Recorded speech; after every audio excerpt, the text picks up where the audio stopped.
Barak. So I'm the former Israeli Naval attaché to the United States and the Oh, Israeli military attaché to the United Nations. It's working with, we call it diplomatic military level. So yes, I work both with my counterparts from the Navy, Coast Guard, Marines, and the Pentagon. But since October 7th, I've spent almost the first year of this war uh, in New York at the UN, supporting the Israeli mission to the UN. what was it that just happened at the UN? That so many people walked out when somebody spoke? It happens once in a while in the UN. You know, Yeah. it's another war zone. Uh, yeah, for Israel, the UN, of course, is a front that it's necessary to deal in a professional way, as the Israeli mission to the UN does for a long time. I've been sent there to support them on the military side of it as a military advisor and military attaché. Especially during this war, to inform them and making sure that they have everything they need to either explain or to prove or to fight fake news over there. I'm just now finishing my service in the I.D.F. Okay. after 26 years. But I finished both jobs as the naval attaché and the military attaché to the UN. I see. How do other navies regard Israel's Okay. capability, professionalism? So we are a comparatively small navy, but very capable one, very technological, very capable. We've been interacting with our partners and allies from all around the world, Mhm. participating in exercises Oh.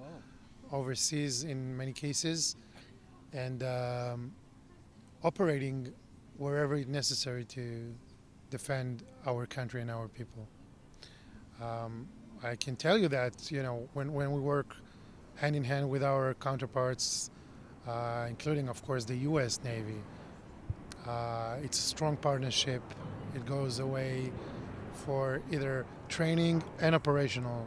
Um, so yes, although we're a small navy, we're very capable. Do you deal with attacks off the coast of Lebanon, for instance? A what? The Lebanese coast. Do you deal with troublemaking?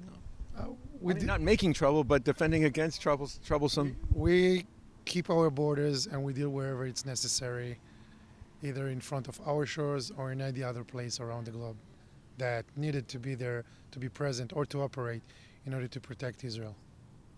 How about the Red Sea? Everywhere, he's everywhere. Yeah.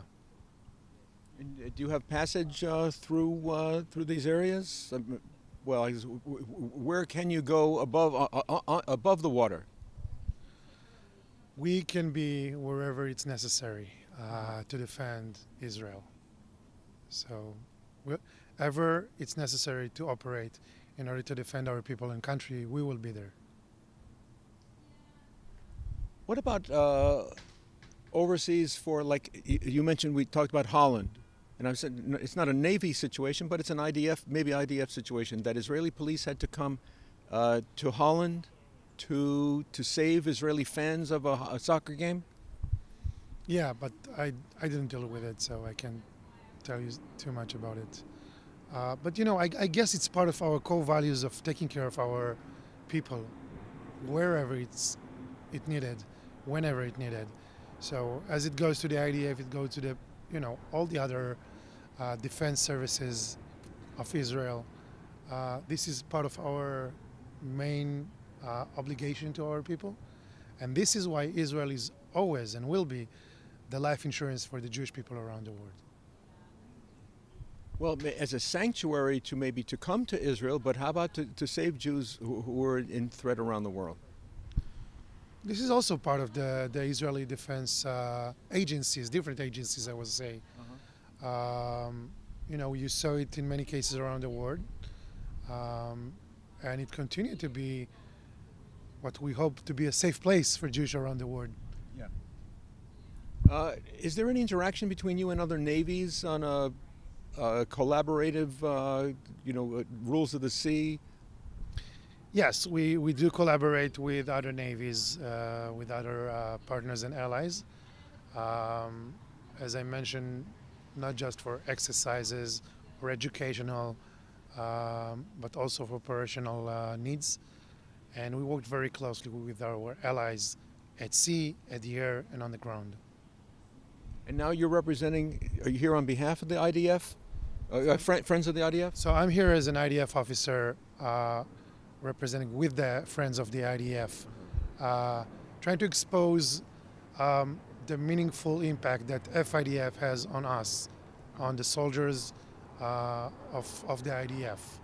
And especially since October 7th, we saw this organization adjusting itself to our urgent needs that came day after day. From special ambulances to go in rough roads in Gaza Strip, to PTSD treatment that we needed to our soldiers and their families. So it goes everywhere, even for supporting our soldiers when they are healing, either in hospitals or when they are recharging themselves as units, once they go out of the Gaza Strip, preparing themselves to go back to fight. So in a diversity of means and ways, the FIDF supported us and still support us during this war. This is a non-profit essentially that people around the globe can contribute to things that the government doesn't provide the soldiers or sailors. It's not just about filling the gaps that that we have, but it's really taking care of the well-being of these soldiers, and basically it's the only organization that have direct communication with the Israeli Ministry of Defense and the I.D.F. So they know exactly what we need because we are the one who tells them what we need. So everything we get from FIDF is because we said this is what we need.